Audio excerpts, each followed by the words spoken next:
আসসালামু আলাইকুম সুপ্রিয় শিক্ষার্থীরা, আজকে আমরা এসএসসি 2017 সালের রাজশাহী বোর্ডের পরীক্ষা আসছে 6 নম্বর যে প্রশ্নটা ষষ্ঠ অধ্যায় ডাটাবেস ম্যানেজমেন্ট সিস্টেম, সেখান থেকে প্রশ্ন সলভ করার চেষ্টা করব।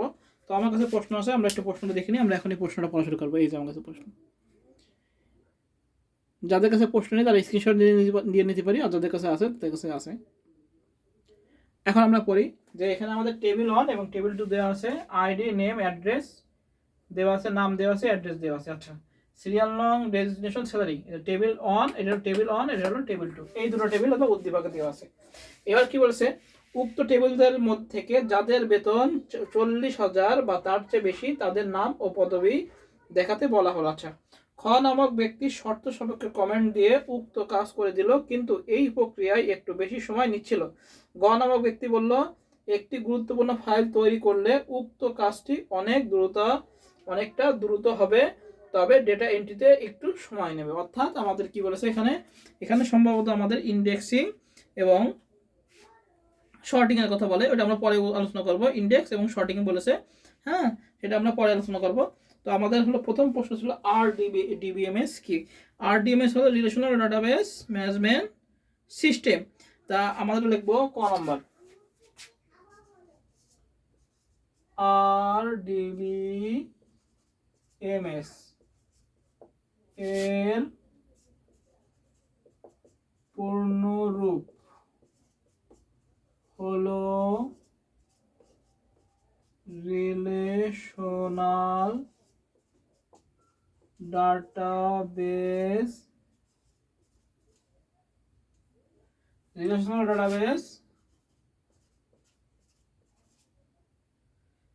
Management system. ডিবিএমএস এর পূর্ণরূপ কি? Relational database management system. এবার লিখব আমরা, ভিন্ন ভিন্ন টেবিলের মধ্যে পারস্পরিক সম্পর্ক স্থাপন করা, যা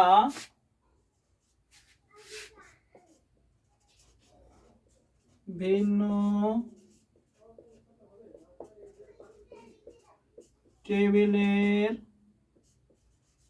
মধ্যে কি করে, ভিন্ন ভিন্ন টেবিলের মধ্যে সম্পর্ক স্থাপন করে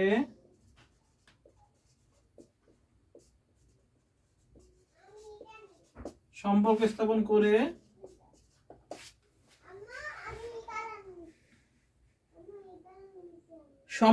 প্রতিটি টেবিলের ডেটা ব্যবহারের সুযোগ সৃষ্টি করে দেয়। সম্পর্কযুক্ত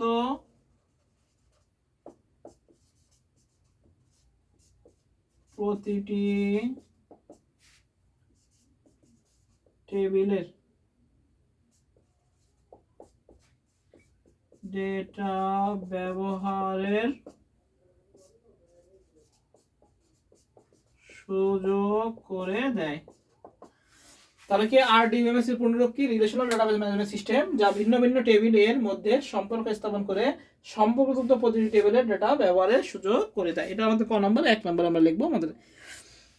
আচ্ছা, এবার কি বলছে, এসকিউএল কে ডেটাবেসের হাতিয়ার বলা হয় কেন? এসকিউএল অর্থাৎ স্ট্রাকচার কোয়েরি ল্যাঙ্গুয়েজ। এসকিউএল এর পূর্ণরূপ আমরা জানি স্ট্রাকচার কোয়েরি ল্যাঙ্গুয়েজ। আমরা কি লিখবো, যে এসকিউএল বা স্ট্রাকচার কোয়েরি ল্যাঙ্গুয়েজ হলো রিলেশনাল ডাটাবেস সিস্টেমের সুবিধাসমূহ কার্যকর করা এবং database management system relational model বাস্তবায়ন করার উদ্দেশ্যে ব্যবহৃত একটি ভাষা।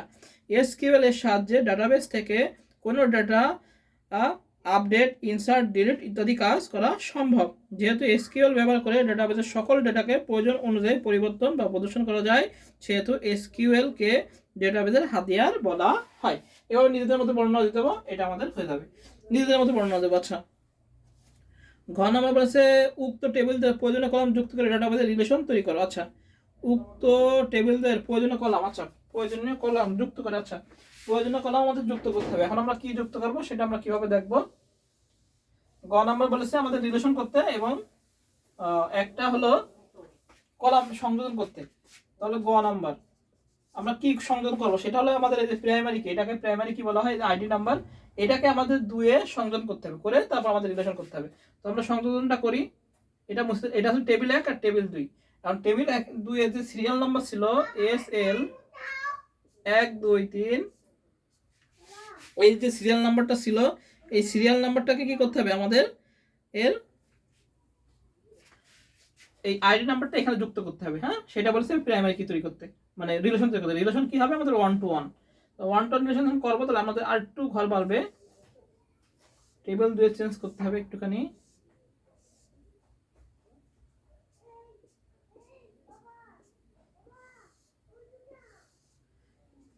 এসএল তাহলে সিরিয়াল নাম্বার 1 2 3 ছিল, আর আইডিটা আমাদের যুক্ত করতে হবে। আইডি যুক্ত করতে হবে হলো 1001 1002 1003। এই দুটো আইডি যোগ করতে হবে এবং আমাদের রিলেশন তৈরি করতে হবে এইভাবে 1 2 3। এভাবে আমাদের পরীক্ষা খাতায় চিত্র এঁকে রিলেশন করে দেখাতে হবে। তো আমরা দেখব কি, আমরা দেখব উক্ত উদ্দীপকে উল্লেখিত ডেটাবেস রিলেশন তৈরি করতে টেবিল 2 এর আইডি নামক একটি কলাম যুক্ত করতে হবে। ফলে টেবিল 2 এর আমাদের এই আইডিটা যুক্ত করতে হবে। হ্যাঁ, এবং লিখতে হবে যে উক্ত টেবিলদের মধ্যে আমরা লিখব উক্ত টেবিল দ্বয়ের মধ্যে, উক্ত টেবিলদের মধ্যে টেবিল 2 তে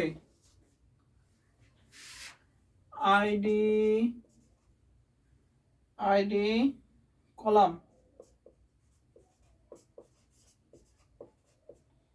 যুক্ত করে 1 to 1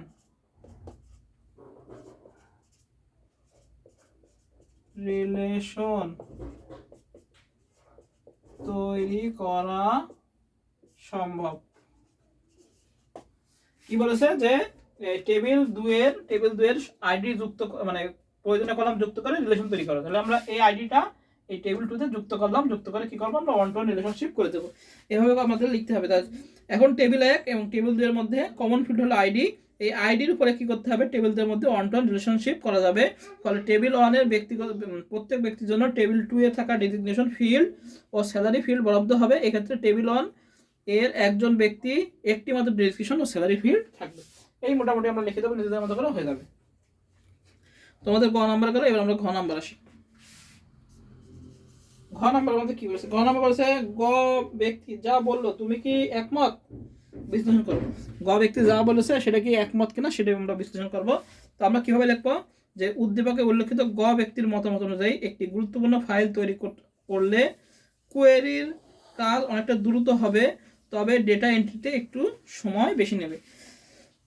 আচ্ছা, উদ্দীপকে কি বলেছে, উল্লেখিত গ ব্যক্তির মতামত অনুযায়ী একটি গুরুত্বপূর্ণ ফাইল তৈরি করলে কোয়েরির কাজ অনেকটা দ্রুত হবে, তবে ডেটা এন্ট্রিতে একটু বেশি সময় নেবে। অর্থাৎ গ ব্যক্তি ইন্ডেক্স ফাইলের বিষয়টি তুলে ধরেছেন। কি করেছে, ইন্ডেক্সিং কি, ইন্ডেক্স হলো কোনো ডেটা টেবিলের ডেটাকে লজিক্যাল অর্ডারে সাজানো, সেটাই হলো আমাদের ইন্ডেক্সিং। আচ্ছা, অর্থাৎ গ ব্যক্তি ইন্ডেক্স ফাইলের বিষয়টি তুলে ধরেছেন। উদ্দীপকে গ ব্যক্তি যে প্রেক্ষাপটে ইন্ডেক্স ফাইল তৈরি করার কথা বলেছেন সে বিষয়টির সাথে আমি সম্পূর্ণই একমত, কারণ ইন্ডেক্স হলো ডেটাকে লজিক্যাল অর্ডারে বিন্যাস করার পদ্ধতি। ইন্ডেক্স ফাইল মূল ফাইলের কোনরূপ পরিবর্তন না করে রেকর্ড সমূহ বিভিন্নভাবে সাজাতে পারে, কিন্তু ডেটাবেসের প্রতিটি রেকর্ড একটি রো অ্যাড্রেস থাকে। ইন্ডেক্সিং করার ফলে ডেটাগুলো এই রো অ্যাড্রেস অনুযায়ী সাজানো থাকে, ফলে কোয়েরির মাধ্যমে অতি দ্রুত কোনো ডেটাকে সহজেই খুঁজে পাওয়া যায়। তবে ডেটাবেসের কোনো ফিল্ড ইন্ডেক্স করার দরুন ওই ফিল্ডে ডেটা ইনসার্ট করার সময় বেশি সময় লাগে, কারণ ইন্ডেক্স করা ফিল্ডে ডেটা ইনসার্ট করলে ইন্ডেক্স ফাইলটি আপডেট হয়, এ কারণে ডেটা এন্ট্রিতে বেশি সময় লাগে। এভাবে আমরা নিজেদের মধ্যে লিখে নেব। এই হলো আমাদের রাজশাহী বোর্ড 2017 সালের 6 নং প্রশ্ন সলভ। সবাই ভালো থাকি, সুস্থ থাকি, সবাইকে আসসালামু আলাইকুম।